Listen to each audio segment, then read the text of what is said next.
दोस्तों स्वागत है आपका हमारे चैनल के इस नए एपिसोड में। आज की वीडियो में हम आपको कुछ कमाल की खाने पीने की चीज़ें बनाने वाली मशीनों के बारे में बताने वाले, जो आपका ज्ञान काफ़ी बढ़ाने वाली। तो बने रहिए वीडियो में अंत तक हमारे साथ। लेकिन दोस्तों वीडियो शुरू करने से पहले अगर आपने अभी तक चैनल को सब्सक्राइब नहीं किया है तो चैनल को सब्सक्राइब करके पास में दिए गए बेल आइकन को दबाकर ऑल का ऑप्शन ज़रूर सिलेक्ट कर लें।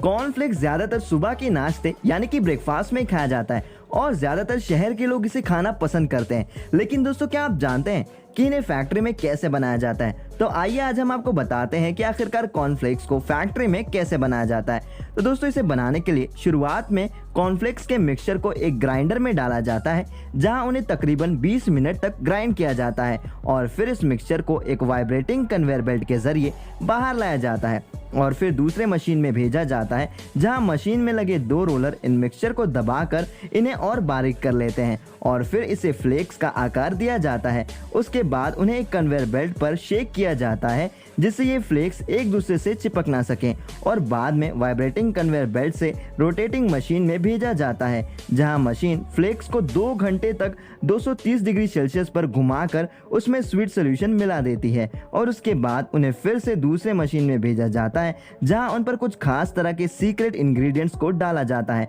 और इस तरह से फ्लेक्स बनकर पूरी तरह से तैयार हो जाता है और उसके बाद इन्हें आगे पैकिंग स्टेशन में भेज दिया जाता है, जहां इन्हें कैटेगरी वाइज पैक करके मार्केट में भेज दिया जाता है। Kurkure factory making. दोस्तों कुरकुरे एक ऐसा प्रोडक्ट है जिसे बच्चे से लेकर बूढ़े सब खाना पसंद करते हैं। लेकिन दोस्तों बहुत कम ऐसे लोग होते हैं जो ये जानते हैं कि आखिरकार कुरकुरे को फैक्ट्री में कैसे बनाया जाता है। तो दोस्तों आइए आज हम देखते हैं कि कुरकुरे को फैक्ट्री में कैसे बनाया जाता है। तो दोस्तों कुरकुरे बनाने के लिए सबसे पहले तो रॉ मटेरियल्स को फैक्ट्री में लाया जाता है और इन रॉ मटेरियल्स में मक्के का आटा, चने का आटा और मसाले शामिल होते हैं। और दोस्तों आपको बता दें कि इन सभी मटेरियल्स को इस्तेमाल करने से पहले इन्हें फैक्ट्री की लैब में टेस्ट किया जाता है और अगर इंग्रेडिएंट्स इस टेस्ट को पास कर लेते हैं तो ही इनका इस्तेमाल किया जाता है, वरना इन्हें वापस भेज दिया जाता है और उसके बाद काम शुरू होता है कुरकुरे बनाने का। इसमें सबसे पहले चावल, चने और मक्के के आटे को पानी के साथ मिलाकर अच्छी तरह से मिक्स कर लिया जाता है और उसके बाद इस मिक्सचर को एक्सट्रूडर नाम की एक ऑटोमेटिक कुरकुरे मेकिंग मशीन में डाला जाता है, जो कि फटाफट कुरकुरे बनाकर तैयार कर देती है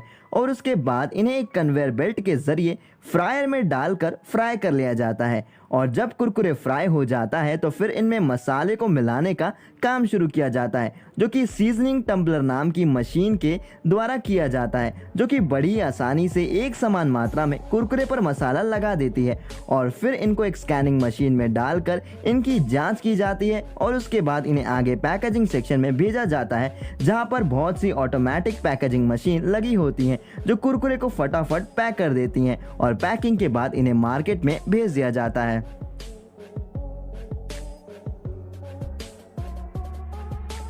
बीकाजी बीकानेरी भुजिया बनाने के लिए सबसे पहले बेसन तैयार किया जाता है, जिसे कि फैक्ट्री में लगे ब्लेंडर की मदद से दाल को पीसकर बनाया जाता है और जब बेसन तैयार हो जाता है तो बेसन में भुजिया के सीक्रेट इंग्रेडिएंट्स यानी कि मसालों को मिलाया जाता है और फिर इस मसाले और बेसन के मिक्सचर को डो में कन्वर्ट कर लिया जाता है और फिर वर्कर इस डो को भुजिया का आकार देकर इन्हें तेल में फ्राई करते हैं। और आपको बता दें कि इस फेमस भुजिया को हाथों से बनाया जाता है और इसी वजह से इसे पूरी देश दुनिया में सप्लाई करना बहुत ही मुश्किल हो जाता है, जिसे ओवरकम करने के लिए बीकाजी फैक्ट्री में इंडस्ट्रियल प्रोडक्शन के लिए ऑटोमेटिक मशीनों का भी इस्तेमाल किया जाता है। तेल में फ्राई करने के बाद भुजिया लगभग बनकर तैयार हो जाती है, मगर इसे पैक करने से पहले एक कन्वेयर बेल्ट की मदद से हाथों से बनाई गई भुजिया और मशीनों से बनाई गई भुजिया को मिक्स कर लिया जाता है और जब ये अच्छी तरह से मिक्स हो जाती है तो इनका इंस्पेक्शन किया जाता है और उसके बाद फाइनली इन्हें पैकेजिंग सेक्शन पर भेज दिया जाता है, जहां इन्हें अलग अलग कैटेगरी के हिसाब से पैक किया जाता है,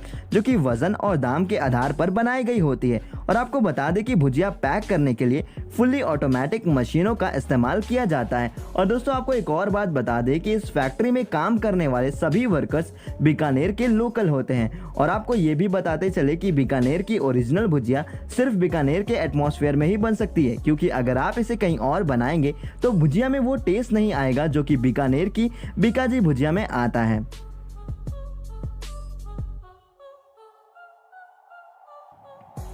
किसान जैम मेकिंग। दोस्तों किसान जैम तो बचपन में लगभग सभी ने खाया होगा और ये सभी बच्चों को बहुत पसंद भी होता है। मगर दोस्तों क्या आप जानते हैं कि इन्हें फैक्ट्री में कैसे बनाया जाता है? तो आइए आज हम आपको बताते हैं कि आखिरकार यमी जैम फैक्ट्री में कैसे बनता है। दोस्तों जैम को बनाने के लिए सबसे इम्पॉर्टेंट चीज़ होती है ताज़े ताज़े फल, और अलग अलग फ्लेवर्स के लिए अलग अलग तरह के फलों का इस्तेमाल किया जाता है। और इसलिए सबसे पहले फलों को तोड़कर उन्हें फैक्ट्री में लाया जाता है और उसके बाद वर्कर्स खराब फलों को बाहर निकाल देते हैं और सिर्फ ताज़े फलों को ही आगे प्रोडक्शन लाइन में भेजा जाता है, जहां पर सबसे पहले एक स्पेशल टाइप के ब्लेंडर के अंदर फलों को डालकर उनका जूस निकाल लिया जाता है। और उसके बाद लैब वर्कर्स इनके अंदर की इम्प्योरिटीज़ को चेक करते हैं और फिर इन इम्प्योरिटीज़ को फिल्टर करके इन्हें आगे भेज दिया जाता है, जहां पर जूस को अन्य पदार्थ यानी कि इंग्रेडिएंट्स के साथ मिलाकर उन्हें अच्छी तरह से मिक्स कर लिया जाता है। और उसके बाद जैम में मिठास लाने के लिए इस मिक्सचर के अंदर भारी मात्रा में शक्कर मिलाई जाती है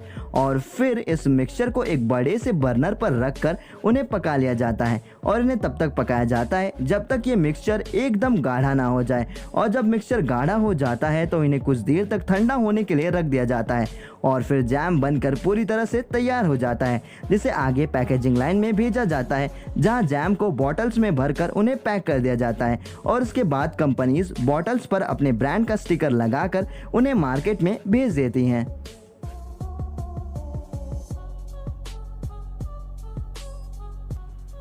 लेज चिप्स मैन्युफैक्चरिंग। दोस्तों लेज चिप्स के तो सभी दीवाने होते हैं, मगर क्या आप जानते हैं कि आखिरकार ये फैक्ट्री में कैसे बनते हैं? तो चलिए देखते हैं कि लेज फैक्ट्री में कैसे बनाई जाती है। दोस्तों लेज को बनाने के लिए सबसे पहले आलू को खेतों से निकालकर फैक्ट्री में लाया जाता है और उसके बाद इन सभी आलू को एक कन्वेयर बेल्ट पर डालकर एक ऑटोमेटिक मशीन की तरफ भेजा जाता है, जो आलू को छिलकर उनके छिलके निकाल लेती है। और उसके बाद उन्हें ठंडे पानी में डालकर एक रोटेटिंग कटर मशीन में डाला जाता है, जो आलू को पतली पतली स्लाइसेस में काट देता है। और ये स्लाइसेस मशीन से कटकर एक ठंडे पानी के टैंकर में गिरती हैं, जहां पर आलू की स्लाइसेस के अंदर से स्टार्च को निकाल लिया जाता है। और स्टार्च निकालने के बाद इन्हें एक एयर ड्रायर से गुजारा जाता है, जो आलू की स्लाइसेस को सुखाने का काम करता है। और सूखने के बाद इन सभी स्लाइसेस को एक फ्रायर में डालकर उन्हें 176 से 190 डिग्री सेल्सियस पर रखकर फ्राई कर लिया जाता है। और जब ये फ्राई हो जाते हैं तो इन्हें एक कन्वेयर बेल्ट पर डालकर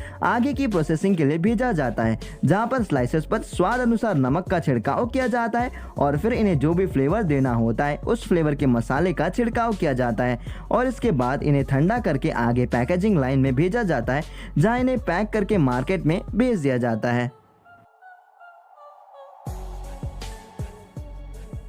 फ्रूटी मेकिंग फैक्ट्री। दोस्तों फ्रूटी बनाने के लिए सबसे पहले आम को पेड़ों से तोड़कर फैक्ट्री में लाया जाता है और उसके बाद आम को पकने के लिए एक चेंबर में छोड़ दिया जाता है। और जब ये आम पककर तैयार हो जाते हैं तो उन्हें फिर एक पानी के टैंकर में डाला जाता है और अच्छी तरह से साफ कर लिया जाता है। और उसके बाद इन्हें एक कन्वेयर बेल्ट पर रखकर वर्कर्स द्वारा आमों की कटाई की जाती है और उसके बाद इन्हें मशीन में डालकर इनके छिलके और गुठलियां निकाल लिया जाता है और फिर एक मशीन में डाला जाता है, जो आम का जूस बड़ी ही आसानी से निकाल देती है। और उसके बाद इन आम के जूस को मैंगो पल्प, पानी, चीनी और साइट्रिक एसिड के साथ एक मिक्सचर में मिलाकर मिक्स कर लिया जाता है और फिर फ्रूटी बनकर तैयार हो जाती है। उसके बाद काम शुरू होता है फ्रूटी को बॉटल में डालने का, जो कि एक मशीन के ज़रिए किया जाता है। और आपको बता दें कि ये सारी पैकिंग इतनी फटाफट होती है कि इसमें ज़रा सा भी टाइम नहीं लगता है। और बॉटल्स में फ्रूटी भरने के बाद इसके ऊपर कंपनी के ब्रांड का स्टिकर लगाकर इन्हें मार्केट में भेज दिया जाता है। Nescafe factory making. दोस्तों नेस्कैफे के बारे में तो हर कोई जानता है कि ये एक कॉफ़ी प्रोडक्ट है और हर कोई नेस्कैफे कॉफ़ी पीना पसंद भी करता है, लेकिन दोस्तों हर कोई ये नहीं जानता कि आखिरकार ये फैक्ट्री में कैसे बनती है। तो चलिए देखते हैं कि कैसे बनती है नेस्कैफे कॉफ़ी फैक्ट्री में। तो दोस्तों सबसे पहले खेत में से इसके फल को तोड़कर इन्हें फैक्ट्री में लाया जाता है और उसके बाद इस फल में बीज निकाल लिया जाता है और फिर इन बीजों को धूप में सुखाया जाता है और उसके बाद इन्हें फैक्ट्री में भूंजा जाता है और ये अच्छी तरह से भुनकर चॉकलेटी कलर का रूप ले लेते हैं और फिर इन्हें ठंडा कर लिया जाता है और ठंडा करने के बाद इन बीजों को पीसकर इनको पाउडर बना लिया जाता है और इस तरीके से हमारी कॉफ़ी बनकर तैयार हो जाती है, जिसे बाद में पैक करके मार्केट में भेज दिया जाता है। तो दोस्तों इस वीडियो के लिए बस इतना ही, मिलते हैं अगली वीडियो में। अगर आपको ये वीडियो पसंद आई हो तो इस वीडियो को लाइक और शेयर जरूर करिएगा, और आपको इसमें से कौन सी मशीन सबसे ज़्यादा पसंद आई है हमें कमेंट बॉक्स में कमेंट करके ज़रूर बताएं। और दोस्तों अगर आप ऐसे ही मज़ेदार और इंटरेस्टिंग वीडियोस देखना चाहते हैं तो हमारे चैनल को सब्सक्राइब करके पास में दिए गए बेल आइकन को दबाकर ऑल का ऑप्शन जरूर सेलेक्ट कर लें। तो दोस्तों मिलते हैं अगली वीडियो में, तब तक के लिए नमस्कार।